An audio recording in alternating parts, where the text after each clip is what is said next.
Hello YouTube, I've brought you another Formula D car hiding in the most beautiful building workshop that I've seen in a long time. This place is so cool from the location to everything else, but let's first introduce you to the car and then the builder, and we're gonna talk about what happens to old Formula D cars after they're retired and why they don't go anywhere or do anything. So first of all, this car is absolutely ridiculous. It is the only drift car I think I've ever really paid attention to or been this close to that runs a 295 35 21 front wheel package, entire package. This is so ridiculous.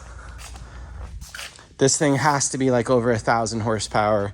It has to be a very heavy, very crazy car. I can't even imagine that front wheel size. Built to the hilt. So many cool parts. Everything looks crazy custom, like the dash, the entire body. I'm sure the engine is gnarly. The wheel package is crazy. So I don't know anything whatsoever about this car. So please introduce yourself. Hey, I'm Jerry Yang Racing. So this car was originally an FD car. I built it for Robbie Nishida. He drove it for 1 year and he decided that he wanted to retire. So he brought over Kazuya to Gucci, and Kazuya drove it for 1 year. And now just sitting here at the shop. You were saying this car was super heavy, but actually it's not. It's not? It weighed, with Robbie in it, it actually weighed like 2980 with him in it. That's crazy. Yeah. How much does a wheel and tire off of it weigh though? So each wheel and tire is about 65 pounds. Okay. Each wheel. Is that a lot? Yes, it is. Does it hurt to change them? Oh yeah. I mean, I would prefer just running 18-inch, all the way around. But actually we did, before we built the FRS for Kazuya, we actually tested it, this car with some GT radios, 18-inch tires on there. It actually works great. Oh. But the problem was, it just cost too much money to run this car because, as you know, GTR stuff, everything is so expensive, like crazy expensive. So, Can you explain that? What's expensive? Headlights, body parts, just body parts, so. Not engines, not transmissions? I mean, yeah, engines are expensive, but this car has a 4-speed dog box. It's not that expensive, but engine package, all the body pieces. Well, tell us about the car real quickly, and then I'll ask you a bunch of questions. Okay. Why a GTR? Why a GTR? So, I wanted to build GTR because, I worked at Nissan for a very long time, for 20 years. And GTR is actually one of my favorite cars. So, this car actually came across as a rolling shell, which I purchased from a friend of mine. And he, hit me up one day. He was like, "Hey man, we have this GTR just sitting here at the shop. It was wrecked on the right rear quarter. So the car is actually total, and he actually bought it from a customer that was at the shop. So I ended up, buying just the shell, rolling shell itself, and kind of just piece everything together. And so that's how I got it. Okay. That's how I ended up with it. But that's not why you run a GTR in Formula D. Because if you're running a GTR in Formula D, you got bigger tires, bigger wheels. You need to run like 1,000 horsepower. Yep. How'd you come up with the idea of this car? So with this car, I wanted to build something like super cool. And, and I knew it was the last year of Robbie was going to be driving it. So I spoke to Robbie about it, and we kind of just, maybe building this GTR will bring us more sponsorship, since it's a newer car, newer platform, and, everything's pretty new with the GTR. That's how we came across. And did that work? It did. It kind of did. I think we could have done better in doing like marketing and stuff like that. And we probably could have got a bigger sponsorship. You could have, so it kind of did, but didn't really? Yeah. Okay. And did you get any information off of Daigo for his GTR build, or like come up with a bunch of ideas of other people building these cars, or did you just do what you needed to do? It was all your idea? I did what I needed to do, but at the time we're sponsored by Achilles, and the tire size wasn't really a choice because Daigo, as you know, Daigo had a GTR. And these are the tires that Daigo wanted to run, like the 21-inch. And so Achilles actually made these tires just for Daigo.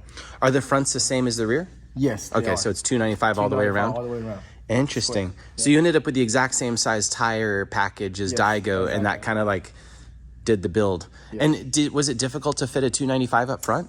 No, a lot of cutting. So just body parts, a lot of cutting of the body parts. Did you want to run a smaller front tire, or was that the only size you had available? No, I do want to run a smaller tire, but that was the only size we had. So we really didn't have a choice. Oh, that's crazy. And as you That can is see, such a huge size. If you run a 285, at the time that they have the 123 S, the 285 35 18s on this car, it looks really, really weird. Yeah, the wheels are just too small. Too small. Yeah. That breaks my brain that that's a 21. So crazy. All right, you want to show us around the car real quickly? Yeah. Let's see the engine. What horsepower did this car need to be competitive in Formula D, do you think? And then what did you actually do?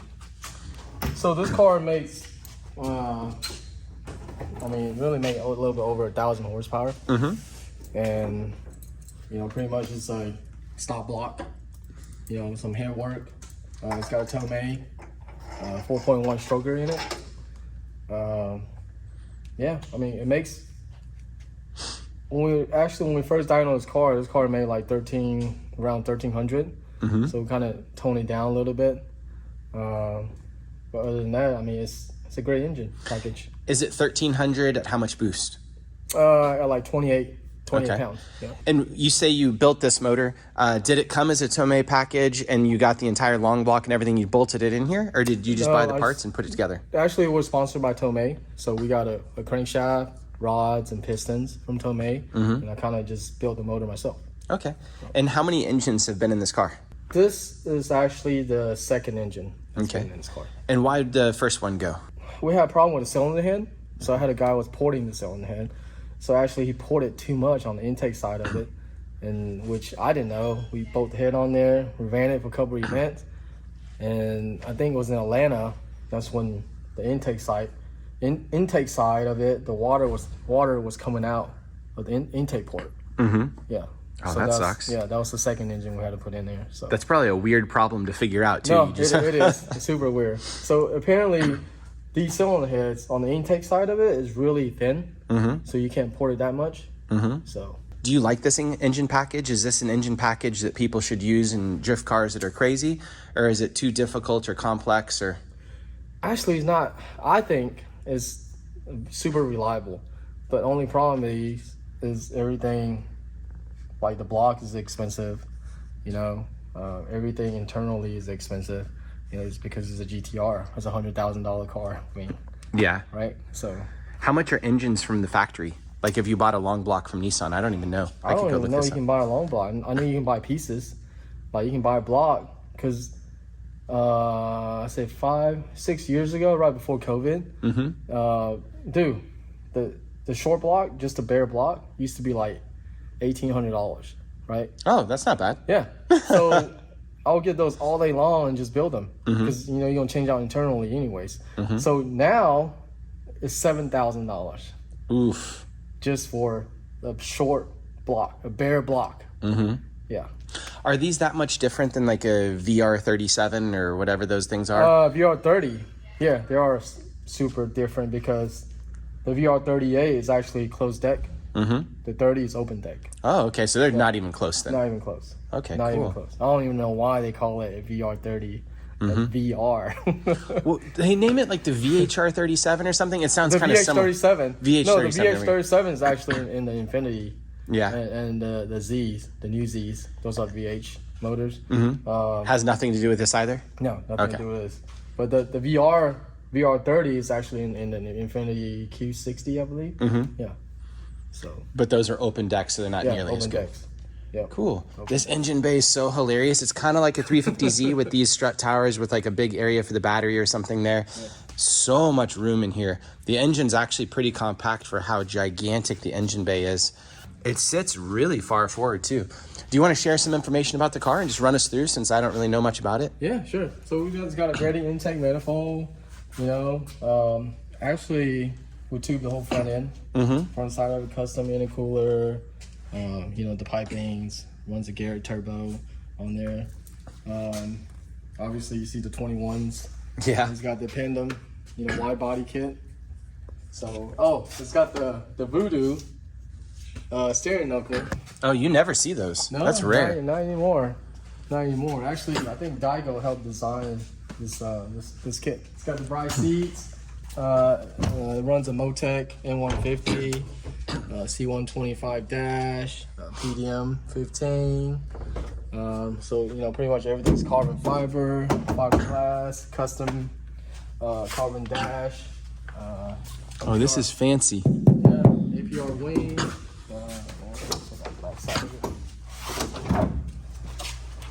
Rear mount radiator. Actually, the fuel cell you can't really see is right in front of this. So it's got a radium 10-gallon fuel cell in it. Do you want to explain to people that don't quite understand why a car gets put away? All right. Because you put so much effort into this. It's such a beautiful car. I don't think it makes sense to people that like Nick's running with you guys. He's running a whole different car. Like you keep building new cars for people in your drivers, and this just sits here. So why does it sit here?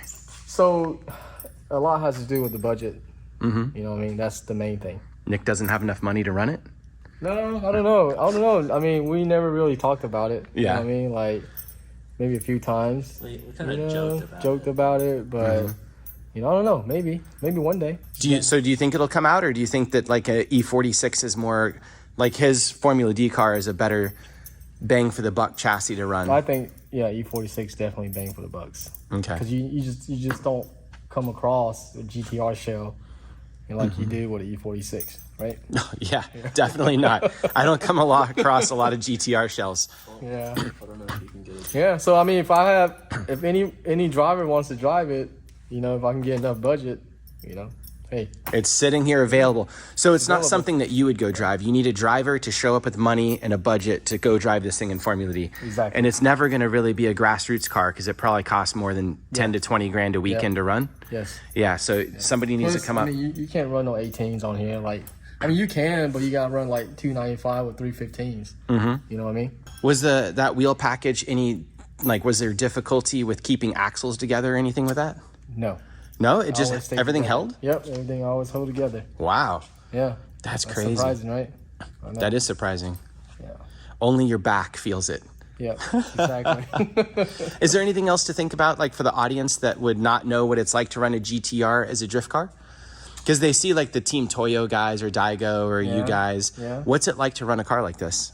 Is it just the exact same thing, just bigger tires? Bigger tires. It's not any crazier? No, nothing. Just expensive. Just expensive. So each individual component costs a lot of money, and that's the reason. Yes. Okay, but there's nothing inherently crazy about it. And you obviously probably... It's a supercar, right? Yeah. Yeah, there you go.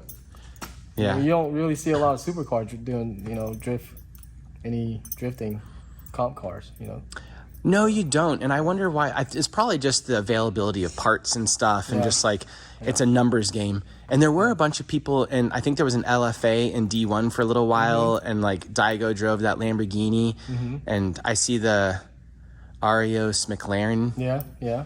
But, like these cars, you just got to put so much R&D into it. Yeah. I mean, there's not a lot of R&D into these cars compared to E36, S chassis, FRSs, E46. So, would you do another crazy project like this? yeah, I would.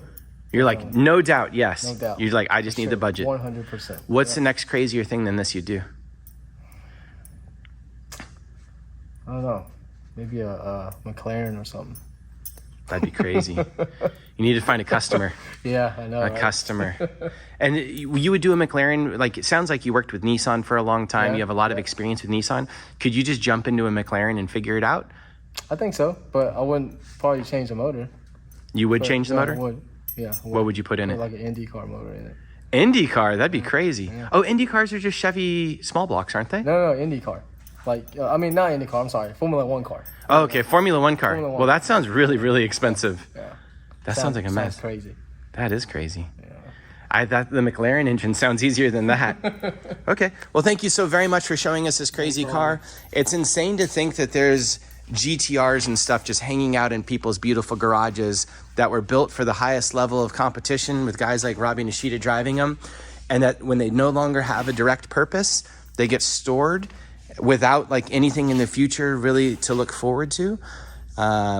and I hope that they got enough use out of it. Oh, that's one question I still had.